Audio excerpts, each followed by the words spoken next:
За сайн байцгаана уу? I must not fear. Fear is the mind killer.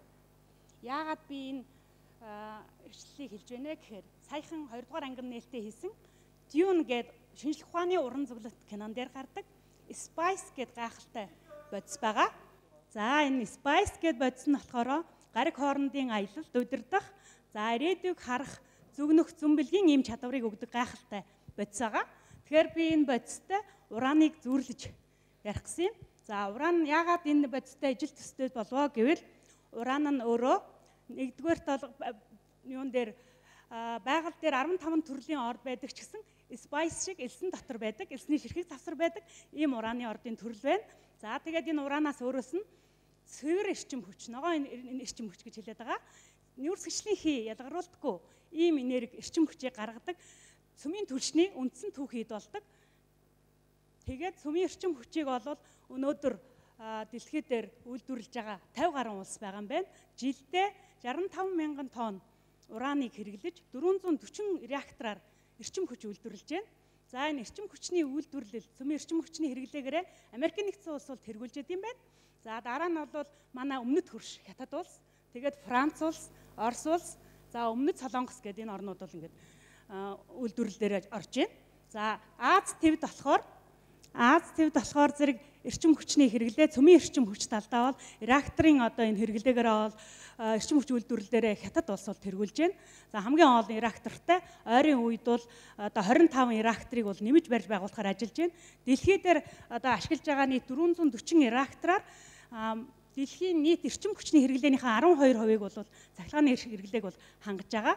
За тэгвэл Хятад улс бол энэ эрчим хүчний хэрэглээнийхээ 5%-ийг хангадаг юм байна. Тэгэхээр энэ уран гэдэг зүйлийн хэрэглээ бол жилээс жилд өсөж байна.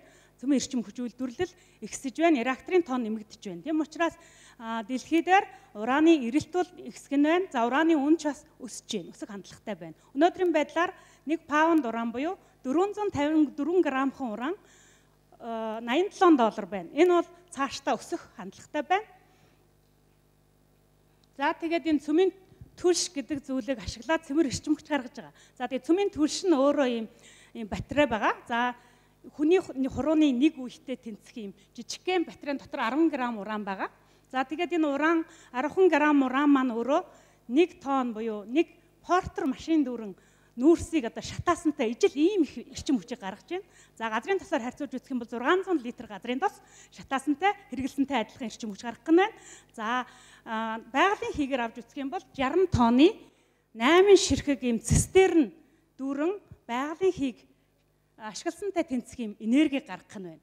Тэгэхээр энэ түлшийг, цөмийн түлшийг эрчим хүч гаргаж үйлдвэрлэхдээ ямар одоо схемээр гаргадаг юм бэ гэвэл энгийн бөгөөд тасралтгүй найдвартай эрчим хүчийг үйлдвэрлэдэг ийм арга байна. За цөмийн энэ нэг батарей гэдэг 10 г энэ батарейгийн маань угсарсан ийм багц, цэнгэлсэн багцын түлшийг реакторт байрлуулад эндээсээ энерги эрчмийг гаргаад энэ эрчмээр нь халуун уур үүсгээд халуун уурнаас турбин ашиглаад цахилгаан гаргаж байна. За энд мэдээж хүргэлтийн систем ийм энгийн мөртлөө маш сайн хөгжсөн дэвшилтэт технологиор эрчим хүчийг нүүрс хүчлийн хялгаруулахгүйгээр үйлдвэрлэж байна. Анх 1950 он анхны атомын цахилгаан станц ашиглалтанд орж исэн бол өнөөдөр одоо энэ реакторын одоо энэ хөгжил дэвшил бол нэг ачааны том машины хэмжээний хүртэл ийм жижиг оврын одоо ийм реакторууд бол үүсэж хөгжиж байна. Ингээд энэ дэвшилтэй технологиор бол эрчим хүчийг гаргах энэ технологи хөгжсөөр байна. За тэгээд та бүхэн урааныг хэр аюултай гэж бодож байна? Уран гэдэг бодис өөрөө, элемент өөрөө байгаль дээр дангаараа байдаггүй. Энэ болохоор бол байгаль дээр изотоп хэлбэртэй, эрдэс хэлбэртэй ямар нэгэн элементтэй нэгдсэн эсрэг хэлбэрээр бол байгаль дээр байдаг. За байгаль дээр байдаг 3 төрлийн изотоп дотроос болохоор ураны 238 гэсэн энэ изотоп нь байгаль дээр өөрөө байхдаа өөрөөсөө энерги буюу цацраг туяа ялгаруулж яадаг. За цацраг туяа ялгаруулах явцдаа энэ хагас задралын үегээд хагас задралын бүтээгдэхүүнийг үүсгэж яадаг. Хамгийн сүүлчийн одоо бүтээгдэхүүн нь бол хар туглаг байна. За энэ задралын бүтээгдэхүүнүүд нь бол цацрагийг мөн ялгаруулж яадаг.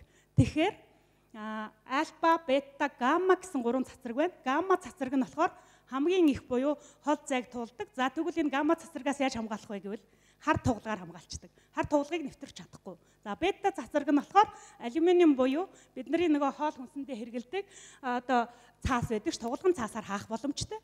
Гэтэл уранаас яг өөрөөс нь ялгардаг тэр альфа туяаг бол бичгийн цагаан цаасаар хаачна. Бичгийн цагаан цаасыг нэвтэрч чадахгүй. Тэгэхээр уран хаана байдаг вэ? Та бүхэн юу гэж бодож байна? Хамгийн сонирхолтой нь уран хаа сайгүй бидний эргэн тойронд маш өчүүхэн хэмжээгээр байдаг. Жишээлх юм бол далай тэнгисийн усанд, гол мөрний усанд, хөрс чулуулаг шороонд, агаар мандал, сансар хогторгойд тэр битгий хэл та бидний биеинд ч гэсэн өчүүхэн жоохон хэмжээгээр 90-150 микрограмм уран байгаа. Тэгэхээр байгаль дээр ураныг агуулдаг, хамгийн ихээр агуулдаг чулуулаг гэх юм бол боржин чулуулаг. Та бидний мэдэх тэрэлжийн байгалийн үзэсгэлэн зохицлбор газар мэлхий хад байгаа. Энд одоо олон хад жанчвлангийн массив гэдэг одоо варшаан сувиллууд байдаг. Тэгэхээр энд байгаа боржин чулуулаг бол ураныг агуулж идэг бахан байгаль дээр. Хамгийн ихээр. Тэгэхээр нөгөө 15 төрлийн ураны ордоос ганцхан элсэнд байдаг энэ ордынх нь байгаль дээр яаж үүсдгийг нь та бүхэнд энэ зургаар харуулж байна. За байгаль дээр бол боржин чулуулаг байж байна. Боржин чулуулаг дээр хур тундас ороод хур тундасаар оронгууд уран өөрийнх нь бас нэг онцлог шин чанар нь хүчил төрөгчтэй хүчилдэг борооны усанд амархан уусдаг. Уусамтгай шин чанартай. Тэгэхээр уран уусан уран маань маш бага хэмжээгээр одоо газрынхаа гадаргыг дагаад одоо нөгөө бороо орохоор ус маань ингээд юу нэвчдэг те хөрсөн шингэждэг. Тэгэхээр энэ ураны уусмал маань болохоор урантай болсон маш бага хэмжээтэй урантай уусмал маань зөөгцөөр байгаад элс хайрах гэх мэт ийм нэвтрэх боломжтой чулуулгаар дамжсаар байгаад газрын гүндээ за тэр органик материал болон одоо ургамал амьтны үлдэгдэл ялзмаг ийм ангижруулагч хүчин зүйл гэж бид нэрлэдэг ийм орчинд ирэхээр уран өөрөө цаашаа зөөгдөж явахгүйгээр ингээд тунаад хоримтлагчдаг. Байгаль дээрээ өөрөө энэ хагас дугуй буюу хавирган сар хэлбэртэй яг ийм байгалийн тогтцыг үүсгдэг. Тэм учраас энэ ордыг болохоор хавирган сар хэлбэртэй ураны ордоо гэж хэлдэг байгаа. За байгаль дээрээс гарч ирсэн керн буюу одоо чулуулаг яг газрын гүндээ уран маань ийм хэлбэртэй одоо нөгөө шар өнгөтэй нисэлсэн нөгөө ураныг зөөж авчирсан хэсэг, саарл өнгөтэй нөгөө ангижирсан буюу ураныг тунгаан бариад хоримтлуулж байгаа тэр хэсэг байна. Байгаль дээр бол ингэж үүссэн байна. За Монгол улсад дорны говьд одоо элсэн дотор байгаа ураны хурцыг танарт харуулж байна. За байгаль дээр бол уран яг өөрөө бол хүний нүдэнд энгийнүүдээр бол ялгагдахгүй байна ураны эрдэс маань. За энэ саарл болон шар чулуулаг ангижирсан эсэлцнийхаа зааг дээр саарл буюу ангижирсан хурцтай бол үүсэж бий болсныг нь бид нар шинжлэх ухааны аргаар люминесценцийн гэрлэлээр бол харж байна. За тэгэхээр энд болохоор неон гэрэлтэй ингээд шигтгэе хэлбэрээр харагдж байгаа энэ бол ураны эрдсүүд. За хажуу талд нь харуулж байна. Элсний ширхгүүдийн хажуугаар ингээд ийм ширхэг хэлбэртэйгээр үүссэн бол энэ эрдэс. За энэ эрдэс маань нөгөө зөөгдөд олон хэмжээгээрээ болоод ингээд тунаад ирэхээр орд болж ингэж үүсдэг байна.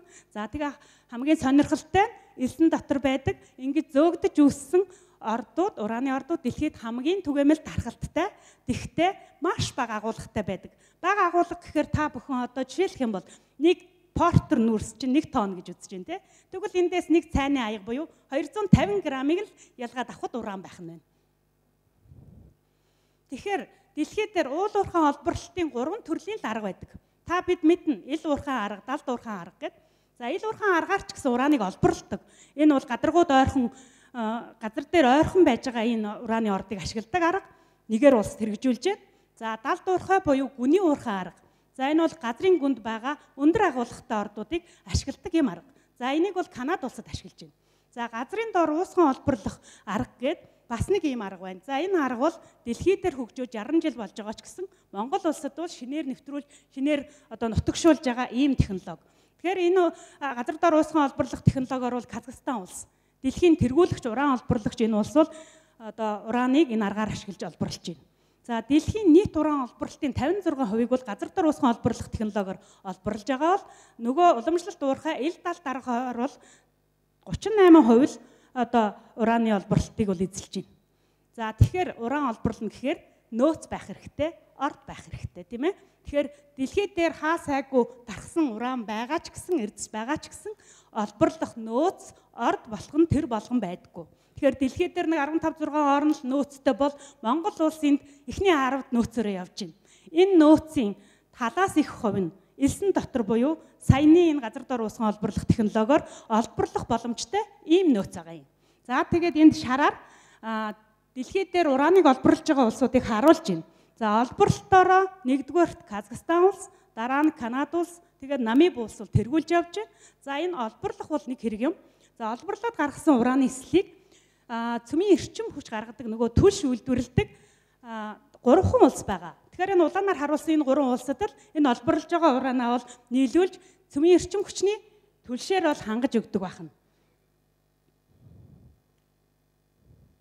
За Монгол улсад одоо энэ газар дор уусган олборлох технологиг бол ашиглаад үйлдвэрлэлийн болон технологийн туршилтыг хийсэн байгаа.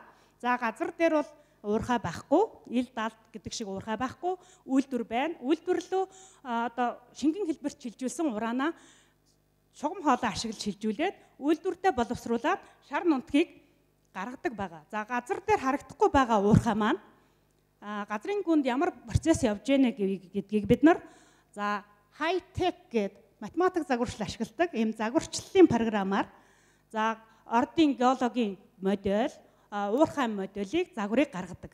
За тэгээ үүнийгээ ашиглаад бол газар доор ямар процесс явагдахын, ямар одоо тоног төхөөрөмж бодис хэрэгтэй юм. За ямар хүч хөдөлмөрөөр ямар хугацаанд одоо энэ уурхайг явуулах юм бэ гэдэг нь дижитал майн уурхай гэдгийг бол энд ашиглаж байна. Тэгэхээр бол хүн өөрөө гараараа энэ хүдэртэй харьцахгүй нь байна, хүрзээр ухаа шороо гаргахгүй нь байна, компьютераар удирдаад удирдлагын автомат системээр энэ үйлдвэрлэлийн үйл ажиллагааг хянаж удирдах явуулах нь байна. За тэгээ хамгийн сонирхолтой нь байгаль дэлхий дээр ураны орд өөрөө үүсч бий болохтой. Ялангуяа нэлсэн төрлийн ураны орд анхны одоо боржин чулуулгаас уусаад орд хүртлээр бий болтлоо бол 1.1 сая жилээс их хугацааг зарцуулдаг байна. Тэгтэл бид нар шинжлэх ухааны аргыг ашиглаад за хөхрийн хүчлийн 1% ийм сулруулсан уусмлыг ашиглаад за тэр газрын гадарга доор байгаа орд руу одоо анхных нь уусж ирсэн тэр ууссан ураны хэлбэрт оруулахын тулд ердөө 4-7 хоногийг ашиглаад ураанаа шингэн хэлбэр шилжүүлээд ингээд олборлоод гаргаад ирж байна. За тэгэхээр газар доор болж байгаа тэр процессыг бол энэ зургаар харуулж байна. За манай энэ үйлдвэрлэлийн туршилтаар гаргаж авсан бүтээгдэхүүн процесс бүрийн бүтээгдэхүүн тэр доор зургаар харуулж байна. За тэр 6 өнцөгтэй зөв 6 өнцөг тийм торлол гэж цооногийн системийг ашиглаж байгаа юм. За тэгээд 130-аас 170 метрийн гүнд одоо нөгөө ураны маань хүдэр байж байгаа. Тэгэхээр энэ яг элсэн дотор элсний завсар байгаа хүдрээ уусмал хэлбэр шилжүүлж л авах гээд байгаа шүү дээ бид нар. Тэгэхээр элсэн дотор байгаа энэ уран маань өөрөө чиглэг буюу элсний завсар байгаа элстэй юм усан орчинд байгаа. За тэгээ мөн тэр ногооноор харуулсан элснийхаа дээр болон доор үл нэвчүүлэгч ийм шаврын үе байглаасаа байдаг. Ийм үе байхгүй тохиолдолд энэ технологиг ашиглах боломжгүй. Тэгэхээр байгаль дээр гайхамшигтай нь энэ яг ийм загвар бий болсон байдаг. За шахагч уусмлыг бол хөдрийн биет рүү нэвтрүүлээд хүдэр маань уусаад ураа маань хөдлөх боломжтой, зөөгдөх боломжтой болоод ирэнгүүт голынхан тэр улаан өнгийн одоо цооногоороо соруулаад аваад за үйлдвэртээ дамжуулцдаг. Үйлдвэр дотор юу болдог вэ гэвэл за урааныга шингэн хэлбэртэйгээ хатуу хэлбэр шилжүүлж яах гэсэн үг ерөнхийдөө тундасжуулж өтгөрүүлээд тунгааж шүүгээд хатаагаад ингээс хавлаад шар нунтаг маань бэлэн болох нэ. За өмнө нь бол бид нар шар нунтаг гэдэг ийм шар хэлбэрээр нь бол экспортлдог байсан байна. Дэлхийн нийт бол одоо энийг худалдаг байсан байна. Одоо бол энэ хар нунтгийг үйлдвэрлэж худалдаг болсон. Шар нунтагаас хар нунтаг болохын тулд юу болох вэ гэвэл за бидний хоол галтгоондоо хэрэгэлдэг пэч гэдэгтэй адилхан 750-аас 850 градусын том хэмжээний кальцинатор гэж хэлээд байгаа ийм багаж төхөөрөмж дотор энэ шар нунтгаа оруулаа 20 минут болгоход ийм хар өнгөтэй нунтаг нөгөө цөмийн эрчим хүчийг үйлдвэрлэдэг түлшийг хийх түүхийн эд маань бол гараад ирдэг байна. Тэгэхээр газар дор уусган олборлох энэ технологи нь байгаль орчинд ээлтэй газрыг уурхайлж нүх үүсгэхгүй, хаягдал овоолго бий болгохгүй, за мөн хүмүүс өөрснөө хүдэртэй харьцахгүй, аюулгүй ийм шин дэвшилтэд технологи Монгол улсад нэвтрэж нутагших гэж байна. Тэгэхээр энэ технологи бол байгаль орчинд ээлтэй, хүнд ч аюулгүй ийм технологи байна. Тэгэхээр энэ технологиг ашиглаад Монгол улс дэлхийн стратегийн хувьд одоо том түнш тоглогч орн болж болох нь байна. За нэгдүгээрт бол ураныг одоо олборлагч ийм том орн болж болох нь байна. Дараа нь магадгүй тийм ээ хизээ юм бид яг одоо хэлж чадахгүй байна. Цэвэр эрчим хүчийг хэрэглэгч орн болохыг бол одоо шинжлэх ухааныг ашиглаад ингэ болно гэдэгт бол итгэлтэй байна.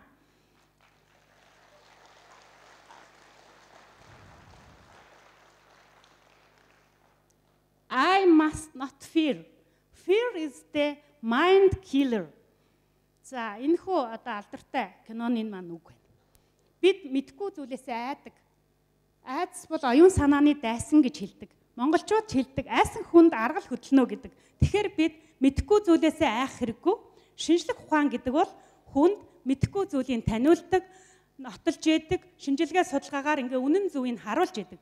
Тэгэхээр өнөөдрийн мэдээллийн технологийн 90-100-д шинжлэх ухааны технологиг ашиглаж аливаа зүйл шинжлэх ухаанчаар хандаж шинжлэх ухааны технологиг хэрэгжилж яахыг сануулж байна. Та бүхнээс хүсэж байна. Шинжлэх ухааныг ашиглаж амьдралдаа хэрэглэхийг уриалж байна. Баярлалаа.